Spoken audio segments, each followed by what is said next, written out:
chị Tiên xảy ra chuyện rồi. Tôi cảnh cáo cô bao nhiêu lần mà cô vẫn đi theo tôi chắc là thế nào? Cô còn tôi thấy người đánh cô đúng không? Cô chỉ đến đây để làm việc thôi. Sao cô đi đánh răng? Lúc đầu cô không hiểu à?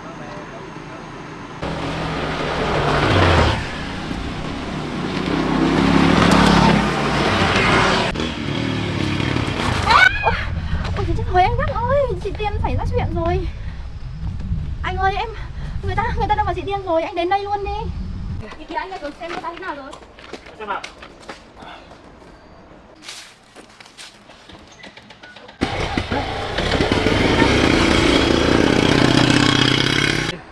Mà anh ý rồi mà anh ý không đến. Làm nào bây giờ? Người nào lâu tới thế nhỉ? Anh đến rồi. Anh lên đi, Anh ơi, con chị có cấp cứu này anh ơi. Anh ơi, chị chắc mấy thân mà bây giờ tôi đi đâu bây giờ? Ôi, đau chân quá. Anh quay lưng đây, hảo chị lên. Chân người em đau quá.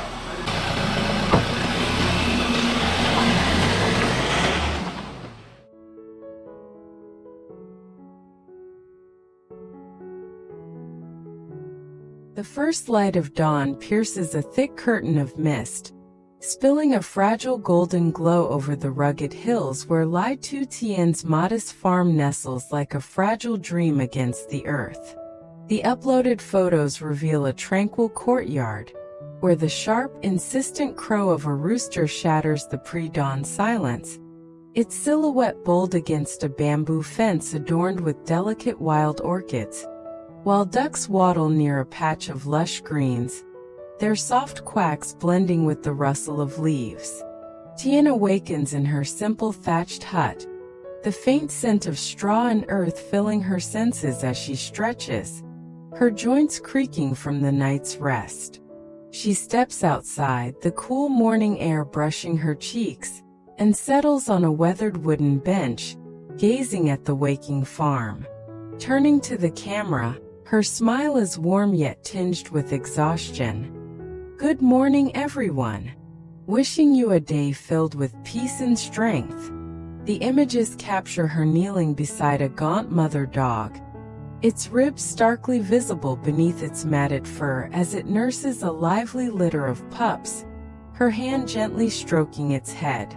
She's been so weak lately, Tien murmurs, her voice soft with worry.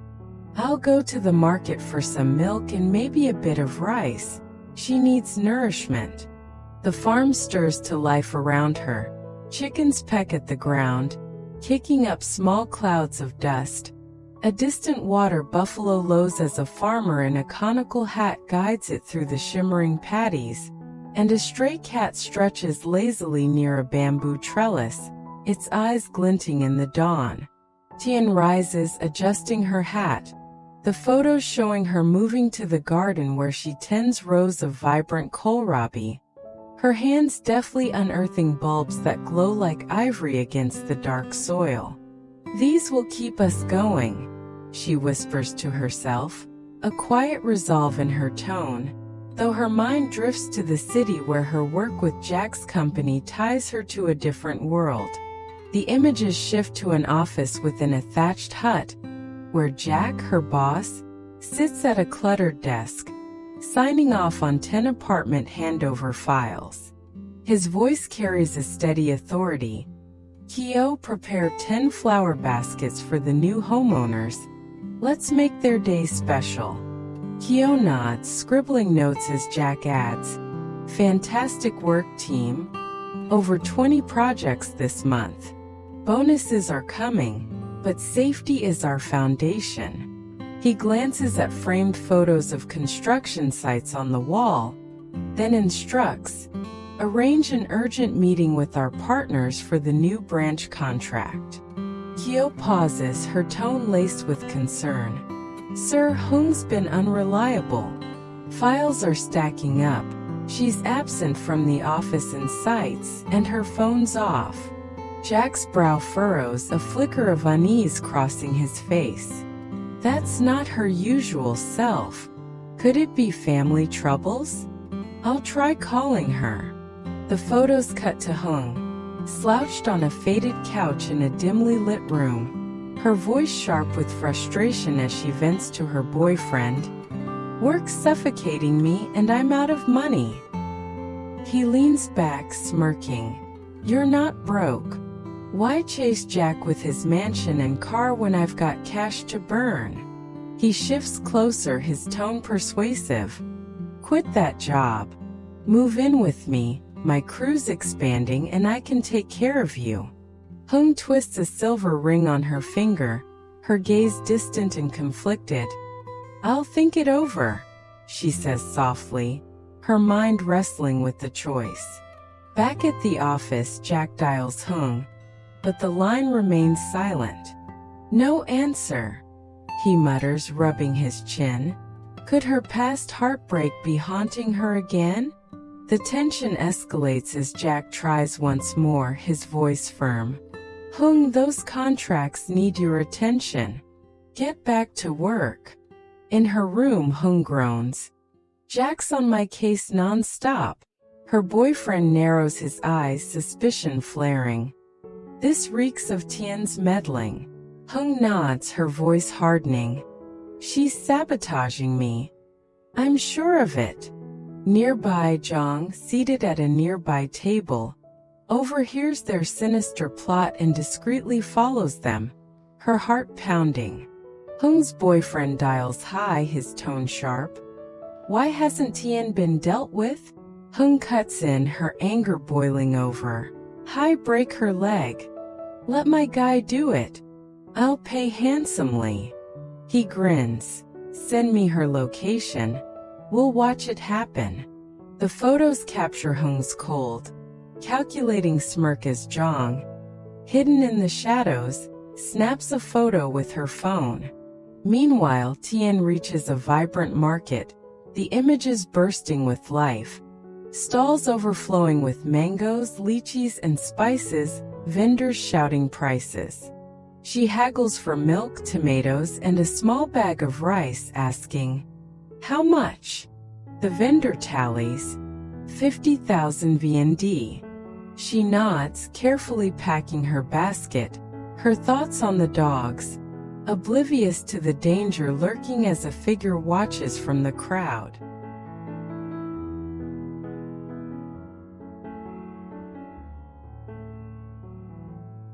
Tien trudges along a winding, dusty path, the uploaded photos showing her basket swaying gently as she nears a quiet crossroads, the thatched huts receding into a thick veil of mist that clings to the ground like a shroud. A sudden chill grips her heart. She senses an unseen menace, her steps quickening as her instincts scream a primal warning, the weight of her basket pulling at her shoulders. The images reveal a group on roaring motorbikes speeding toward her, led by Hung's boyfriend and Hai, their faces hardened with ruthless intent, dust and gravel kicking up in swirling clouds behind them, the engines a menacing growl. He shouts to Hai over the deafening roar. "Ram her! Snap that leg like Hung demanded, no mistakes!"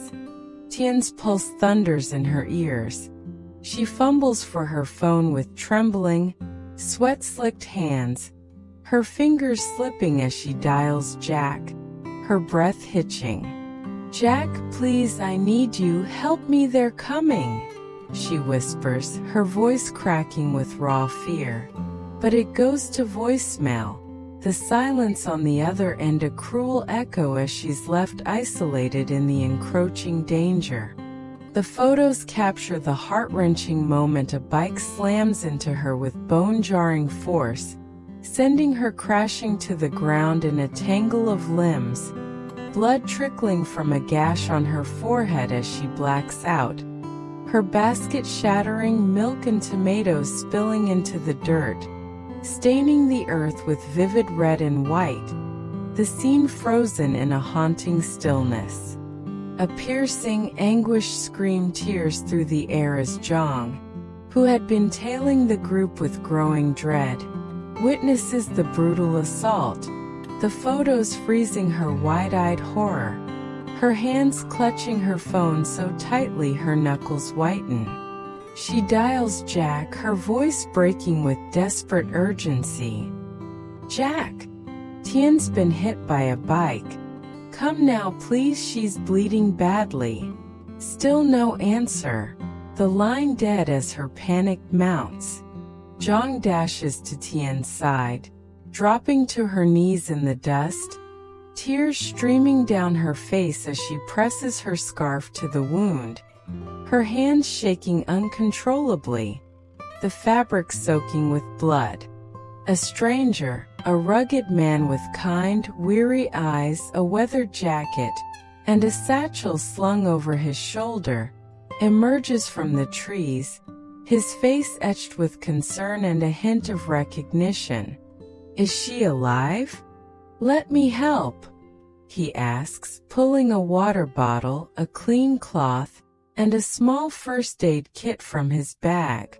Together they try to revive her, the images showing his steady hands tilting her head as Zhang sobs. "Tien, please hold on. Don't leave us, fight." Tien stirs, a weak, pained groan escaping her lips, pain searing through her leg and head, her vision swimming with dizziness and flashes of the attack. "It hurts. I can't feel my leg, where am I? Help!" She whimpers, her voice fading into a whisper. Just then, Jack's car screeches to a halt, tires skidding on the loose dirt, the photos capturing his frantic leap from the driver's seat, his face pale with terror, eyes wide with guilt and a burning resolve. "Tien!" he shouts, rushing to her side, joining Zhang and the stranger to lift her carefully, his hands trembling as he brushes dirt and blood from her face. "Zhang, stay with her. Leave the basket. Let's get to the hospital fast, she needs a doctor now," he orders, his voice thick with urgency, guilt, and a fierce determination to save her. Elsewhere, the photos shift to Hung and her boyfriend at a noisy roadside eatery, the air heavy with the aroma of grilled meat, rice wine, and cigarette smoke, their table cluttered with empty plates, beer bottles, and scattered peanut shells. They clink glasses, laughing raucously as he boasts, "We got 10 job done just like you wanted, she's down for good." He leans in, a greedy glint in his eye. "Where's my reward, huh? You promised big." Hung smirks, sipping her drink with a casual, chilling air. "She'll wake up soon. Nothing serious, just a little scared to teach her a lesson." They dig into their meal, sharing crude jokes and toasting their victory, oblivious to the chaos they've unleashed, their confidence unshaken as they revel in their perceived triumph. Hai, looking unsteady from too much drink, his shirt stained with sweat and liquor, mutters, "I'm out, catch you later," and staggers off, nearly tripping over a chair and knocking over a tray, while Hung turns to her boyfriend. "Let's hit the bars tonight, celebrate our win properly." The images show them leaving, their laughter echoing into the dusk, unaware that Zhang's quick photos, the stranger's intervention, and Jack's arrival are their undoing. A web of evidence tightening around them. Back at the crossroads, the stranger helps Jack secure Tien in the car, the photos lingering on her blood-streaked face, the stranger's concerned frown, the scattered remnants of her basket, and the fading tire tracks of the attackers as they speed toward the hospital, hope teetering on the edge of despair. The engines roar, a lifeline cutting through the silence, the stranger murmuring a prayer under his breath. In a stark, antiseptic hospital room bathed in the pale glow of fluorescent lights, the uploaded photos show Tien lying on a narrow bed, her leg wrapped in a thick bandage, a faint bruise shadowing her forehead, a small drip attached to her arm, and a monitor tracing her heartbeat with a steady, fragile beep. The doctor approaches with a relieved but cautious nod. It's a sprain and minor cuts. She lost some blood, but rest will heal her. Keep her hydrated, watch for infection, and she'll need support for a few weeks. Zhang sits close, her hand clutching Tien's with a fierce grip, recounting the attack with a steady voice despite the tears streaking her cheeks, her voice breaking at times. I heard Hung and her boyfriend plot this in that room. I got photos of them near the bike, their faces half lit in the shadows, she says, handing her phone to Jack, her fingers trembling with the weight of her discovery. The images reveal blurry figures, their faces partially clear under the dim light, confirming Hung's treachery with chilling, undeniable clarity. The bike's license plate just visible in one frame. Jack's face darkens, a storm of rage, disbelief, and personal failure raging within, his hands clenching into fists until his knuckles whiten. "My own secretary," he growls, his voice low and dangerous, a tremor of betrayal beneath it. "I'm calling the police now, and I won't stop until she's held accountable." He dials, his tone icy and unyielding. "We have proof of an intentional attack. Send officers immediately, this is urgent." Tien, awake but dazed, her mind foggy from painkillers and trauma, recalls Hung's earlier threats in the office. Cold glares, muttered warnings, and a veiled promise of retribution, her heart sinking as the memory of that hostility floods back, mingling with the pain in her leg. The scene shifts to Jack's office, the photos capturing Hung's smug defiance as he confronts her, slamming the photos onto the desk with a resounding thud that echoes in the quiet room, the papers scattering slightly. "Explain this, Hung," he demands, his voice a blade of steel, his eyes boring into hers with a mix of disgust and sorrow. She stammers, her confidence faltering under his gaze. "I didn't. It's a lie, a setup by that farm girl." Jack cuts her off, his resolve unshakable. "The police are on their way. You're fired. We don't harbor criminals who harm others. Especially not someone I care about." Hung's eyes flash with fury, her voice rising to a shrill pitch. "This is because you rejected me. You're punishing me for loving you. For wanting more than this dead-end job." Jack shakes his head, his tone firm and final. "This is about your crime, not feelings. Get out, now, before I drag you out myself and let the law deal with you." The images show her storming out, her arrogance crumbling as the door slams shut with a force that rattles the frame and sends a framed photo crashing to the floor, leaving Jack to slump into his chair, the weight of betrayal pressing down like a heavy shroud, his mind racing with the need to protect Tien and the guilt of not seeing Hung's darkness sooner. Back at the farm, the photos depict Tien resting in her simple hut, her leg propped on a cushion stuffed with dried grass and soft cloth, the thatched roof casting soft, dappled shadows across her pale face as the afternoon sun filters through, the air carrying the faint scent of rain. Jack sits beside her, worry carving deep lines into his brow, his hand resting lightly on hers as he calls fuck. "Take Zhang home, she's exhausted. Then come watch Tien. I need you here to keep her safe, day and night if needed." Turning to Tien, he whispers, his voice thick with emotion and a hint of tears. "I'm not leaving you, not ever. You're safe now. I'll protect you with everything I have, with my life if it comes to that. I failed you once, but never again." Tien manages a weak smile, her voice trembling with gratitude, pain, and a flicker of hope. "Thank you, Jack. I thought I'd lose everything, my farm, my dogs, my life. He squeezes her hand, his eyes glistening with unshed tears. "No one will touch you again. I'll make sure of it. And I'll find a way to repay the stranger who helped you too." The images fade to the garden, where bamboo trellises stand tall against the golden sunset, their curves a symbol of resilience and renewal. The air filled with the scent of blooming jasmine and the distant hum of bees. Later, Phuc arrives, a quiet, dependable presence with a lantern in hand, and Jack steps outside, the photos showing him gazing at the starry sky, his breath visible in the cool night air as he vows to rebuild trust, shield Tien from the shadows that nearly claimed her, and perhaps seek out the stranger to thank him. Inside, Tien drifts to sleep, her dreams laced with the promise of safety and the faint bark of her recovering dog.